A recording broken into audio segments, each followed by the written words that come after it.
Breaking news में बड़ी खबर आपको बता दें, एसआईआर को लेकर भारी बवाल उत्तर प्रदेश में देखने के लिए मिल रहा है। समाजवादी पार्टी ने इसको लेकर एक ऐलान भी किया है। उन्होंने कहा है कि एसआईआर प्रक्रिया की निगरानी की जाएगी, जिसको लेकर 40 नेताओं को भी नियुक्त किया गया है कि वो जाए और देखें कि प्रक्रिया किस तरीके से चल रही है। कहीं पर वोटर्स के नाम तो नहीं काटे जा रहे हैं जो पीडीए को समर्थन करते हैं, और इसी को लेकर पूरा विपक्ष भारी बवाल करे हुए है एसआईआर को लेकर। तो क्या है ये पूरा मामला, बताएंगे आपको। मेरे साथ मौजूद है मेरे सहयोगी नवेंदु जी। सर, सबसे पहले अखिलेश यादव से ही शुरू करते हैं। एसआईआर को लेकर वो लगातार बयान दे रहे हैं, पहले चंद्रशेखर रावण ने किया, अब अखिलेश यादव कर रहे हैं। तो क्या है ये पूरा मामला? देखिए, अखिलेश यादव जो पॉलिटिक्स कर रहे हैं अब वो धीरे धीरे एक्सपोज होने लगी है। अखिलेश यादव की राजनीति को समझने की जरूरत है। किस तरह से अखिलेश यादव प्रोपेगेंडा फैला रहे हैं। आपने कहा है कि 40 लोगों का नाम तय किया गया है, हम उस बात पर आएंगे, लेकिन आप देखिए कि अखिलेश यादव जो एसआईआर का विरोध कर रहे थे, छाती पीट पीट कर कह रहे थे कि एसआईआर से समाजवादी पार्टी के वोटरों का नाम काटा जा रहा है, वही अखिलेश यादव अब टीम का गठन करने लगे हैं। वही अखिलेश यादव अब एक्टिव नजर आने लगे हैं। अखिलेश यादव खुद अपना फॉर्म भरते हैं और उसको सोशल मीडिया पर अपलोड भी करते हैं। यानी अंदर खाने आपको पता है कि एसआईआर में सब कुछ सही से हो रहा है, कहीं कोई गड़बड़ी नहीं हो रही है। चुनाव आयोग वही कर रहा है जो संविधान के तहत देश के लिए, प्रदेश के लिए सही है। लेकिन आप इसको गलत दिशा में डाइवर्ट कर रहे हैं। आप जानबूझकर लोगों को बरगला रहे हैं। आप ये प्रोपेगेंडा फैला रहे हैं ताकि मुसलमानों को एक मैसेज दिया जाए, आपके वोटरों में एक मैसेज दिया जाए कि प्रदेश में आपके वोट की चोरी हो रही है, जबकि सच्चाई आपको पता है। तभी तो आपने 40 लोगों की टीम बनाई है और उसमें से सभी बड़े नेताओं का नाम शामिल है। दर्शकों को बता दें कि अखिलेश यादव ने जिन 40 लोगों का नाम का ऐलान किया है उसमें उनके चाचा शिवपाल सिंह यादव का भी नाम है और बड़े बड़े नेताओं का नाम है। कई समाजवादी पार्टी के सांसद हैं, कई विधायक हैं, कई जिलाध्यक्ष हैं। तो इससे अंदाजा लगाया जा सकता है कि अखिलेश यादव पर्दे के पीछे किस भूमिका में है और वो जब सामने आते हैं तो क्या कुछ बोलते हैं और किस तरह की राजनीति करते हैं। यानी एसआईआर के मामले में अखिलेश का ये दोहरा चरित्र सामने आ रहा है। एक और तो अखिलेश एसआईआर का विरोध करते हुए नजर आते हैं, दूसरी ओर एसआईआर जिस तरह से हो रही है उसे लेकर अखिलेश यादव पूरी स्ट्रेटजी बनाते हैं ताकि सपा को जो है आने वाले समय में चुनाव में नुकसान का सामना करना नहीं पड़े। जो 40 लोगों की टीम इन्होंने बनाई है इसमें पार्टी के महासचिव भी हैं शिवपाल यादव, इसके अलावा अवधेश प्रसाद को अयोध्या की जिम्मेदारी दी गई है, यह बड़ा नाम है। फिर बलराम यादव को आजमगढ़, विशंभर प्रसाद निषाद को बांदा फतेहपुर, इंद्रजीत सरोज ये भी सांसद हैं, इनको प्रयागराज और कौशाम्बी की, राज्यसभा सांसद रामजी लाल सुमन इनको भी जिम्मेदारी दी गई है आगरा और हाथरस की, राम अचल राजभर को वाराणसी की, नीरज पाल को बागपत की, लालजी वर्मा को अंबेडकर नगर की। मतलब आप देखिए कि सारे बड़े नेताओं के नाम हैं इसमें जिनको कहा गया है कि आप निगरानी कीजिए। इसके बाद राजीव राय, डॉक्टर मधु गुप्ता, ओम प्रकाश सिंह, ऐसे कई नाम हैं जो कि अखिलेश यादव के अब संदेश वाहक के तहत काम उन्होंने शुरू किया है। लेकिन समझने की यह जरूरत है कि अखिलेश यादव कर क्या रहे हैं। एक और वो किस तरह से लोगों को भड़का रहे हैं, गुमराह कर रहे हैं, लेकिन दूसरी ओर वो अपने संगठन को मजबूत करने के लिए इंटरनली उन्होंने काम शुरू कर दिया है।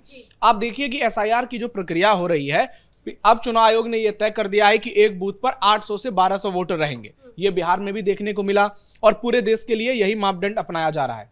तो 800 से 1200 वोटर होंगे अधिकतम। एक बूथ को कैसे मैनेज किया जाएगा? तो इसलिए जो तमाम पार्टियों के बूथ लेवल एजेंट हैं उनकी पहुंच हर एक वोटर तक पहुंचे, ये काम बीजेपी कर रही है और बखूबी कर रही है और उसका परिणाम भी देखने को मिल रहा है। लेकिन जिस तरह से विपक्षी पार्टियों के बीएलओ गायब रहते हैं, उनके कार्यकर्ता जमीन पर नजर नहीं आते हैं, तो अब अखिलेश को लगता है कि चुनाव नजदीक है। एसआईआर की प्रक्रिया के आधे काम लगभग हो चुके हैं, 50% फॉर्म का डिजिटलाइजेशन भी हो चुका है। ऐसे में अगर अभी एक्टिव नहीं हुए तो फिर हाथ से मौका चला जाएगा और इसके बाद फिर इनके पास खोने के लिए कुछ नहीं बचेगा, क्योंकि ये बीएलओ के जरिए अपने वोटर तक पहुंच ही नहीं पाएंगे। इसलिए अब इन्होंने ये नया प्लान अपनाया है और ये अपने संगठन के मजबूती के लिए और वोटरों तक पहुंच के लिए ये तरीका अपना रहे हैं ताकि लोगों को ये लगे कि समाजवादी पार्टी एक्टिव है। इसीलिए डिटेंशन सेंटर पर भी सवाल उठा रहे, कह रहे हैं कि 2027 के लिए डिटेंशन सेंटर बनाया जा रहा है ताकि चुनाव के बाद जो जनता है वही डिटेंशन सेंटर में सरकार को डाल देगी। ये तो बिहार में तेजस्वी यादव भी कह रहे थे, क्या नतीजा हुआ ये सबने देखा। अखिलेश यादव 2024 लोकसभा चुनाव में जब से उनको 37 सीटें मिली है तब से वो हवा में ज्यादा उड़ने लगे हैं। उनको लग रहा है कि समाजवादी पार्टी के सामने अब कोई है ही नहीं।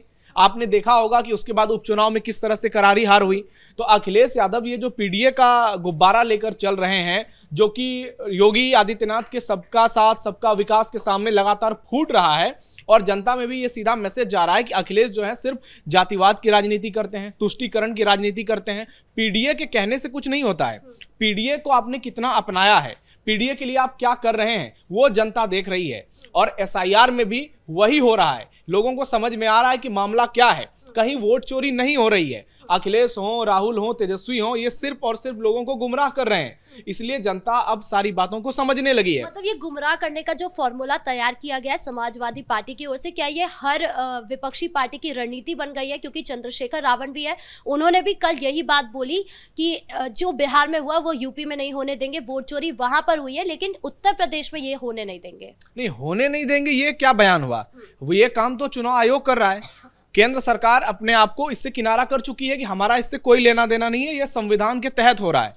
और सुप्रीम कोर्ट में बार बार मुंह की खानी पड़ रही है इन लोगों को। सुप्रीम कोर्ट ने अभी हाल ही में कहा है कि जो एसआईआर की प्रक्रिया है वो पूरी तरह से सही है, क्योंकि विपक्षी पार्टी के नेताओं ने यह सवाल उठाया था कि इससे पहले देश में कभी एसआईआर नहीं हुआ तो अब नहीं होना चाहिए। तो सुप्रीम कोर्ट ने कहा कि यह कोई तर्क नहीं है। अगर कोई बाहरी आदमी आता है उसके बाद हमारे देश का वोटर बन जाता है तो वो कहां से लीगल है। आधार कार्ड को लेकर भी सुप्रीम कोर्ट ने सीधा सीधा कह दिया है कि आधार जो है वो नागरिकता का प्रमाण नहीं है। तो जिसको लेकर ये लोग बार बार लोगों को बेवकूफ बनाने की कोशिश कर रहे थे वो सारा मुद्दा इनसे छिनता जा रहा है। तो इनको अब लगता है कि अब लोगों को किस तरह से गुमराह किया जाए, तो ऐसे मुद्दे लेकर सामने आ रहे हैं। अब देखिए अखिलेश यादव ने क्या बयान दे दिया है। उन्होंने कहा है कि एसआईआर के बाद जो है अब लोगों की जमीन छीन ली जाएगी, उनका आरक्षण छीन लिया जाएगा। यह ठीक उसी प्रकार से प्रोपेगेंडा फैलाने की कोशिश है जैसे 2024 के चुनाव में राहुल गांधी ने कहा था कि संविधान खतरे में है, आपका आरक्षण छीन लिया जाएगा, आपकी जमीन छीन ली जाएगी। लेकिन उसका क्या असर हुआ वो लोगों ने देखा। बीजेपी की सीटें जरूर कम हुई लेकिन सरकार तो बीजेपी की बनी। और बिहार जैसे राज्यों में जहां सबसे ज्यादा हल्ला राहुल गांधी ने मचाया था वहां एनडीए की बहुत शानदार जीत हुई थी लोकसभा चुनाव में भी और बिहार चुनाव में।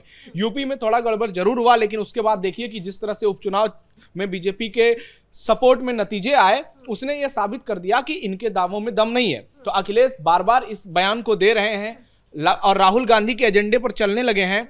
तो इससे आप समझ सकते हैं कि हो सकता है यूपी का परिणाम भी बिहार चुनाव के परिणाम की तरह देखने को मिल सकता है। और यही डर अखिलेश को है और इसी डर के चलते अखिलेश यादव ने इन 40 नेताओं का गठन किया है ताकि आप देखिए कि समाजवादी पार्टी का कहीं कोई वोटर है वो छूट तो नहीं गया है, या तो अपनी लापरवाही से या उनके बूथ लेवल जो एजेंट है उनकी लापरवाही से। तो इसलिए ये 40 लोगों की टीम का गठन किया गया है। ये सिर्फ और सिर्फ हार का डर है और ये लोगों तक पहुंचने की एक रणनीति है जो कि अखिलेश यादव पर्दे के पीछे छुपाकर रखना चाहते हैं। लेकिन अब वो पूरी तरह से एक्सपोज हो चुके हैं।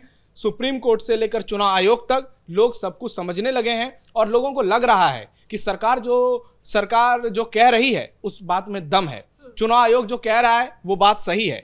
और आपने देखा होगा कि चुनाव में कई इलाकों में जहां पर एक खास वोट बैंक होता है वहां पे गड़बड़ी के मामले सामने आते हैं।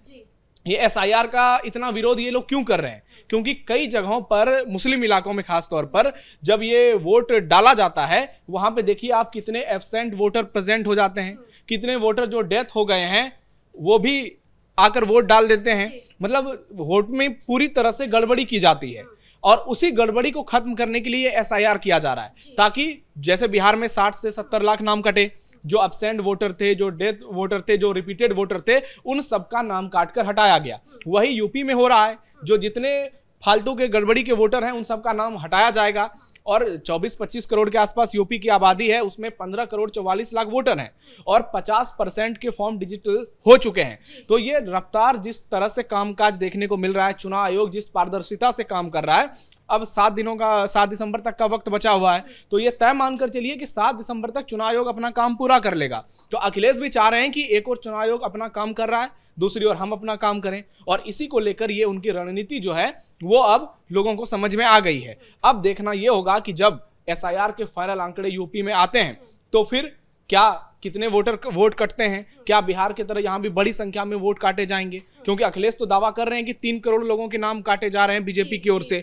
तो अब जब चुनाव आयोग के फाइनल आंकड़े आएंगे सामने, जो लिस्ट अपलोड होगी उसमें सब कुछ सामने आ जाएगा, तो अखिलेश के दावे पूरी तरह से झूठे साबित होते हुए नजर आ रहे हैं। जी, इस मुद्दे पर ज्यादा जानकारियों के लिए आपका बहुत बहुत धन्यवाद। तो कुल मिलाकर एसआईआर का काम है डुप्लीकेट वोटर्स को हटाना और वोटर लिस्ट की साफ सफाई करना, लेकिन फिर भी विपक्ष के पेट में इस बात को लेकर दर्द हो रहा है कि कहीं उनके वोटर्स को छांट ना दिया जाए, कहीं उनके वोटर्स उनको वोट देने से पीछे ना हट जाए, उनके नाम ना कट जाए, जिसको लेकर इतना बवाल देखने के लिए मिल रहा है। अब आगे इस मामले में क्या कुछ होगा ये देखना बाकी है। ब्रेकिंग न्यूज में इतना ही। कैमरा पर्सन अशोक के साथ मैं राधिका राज।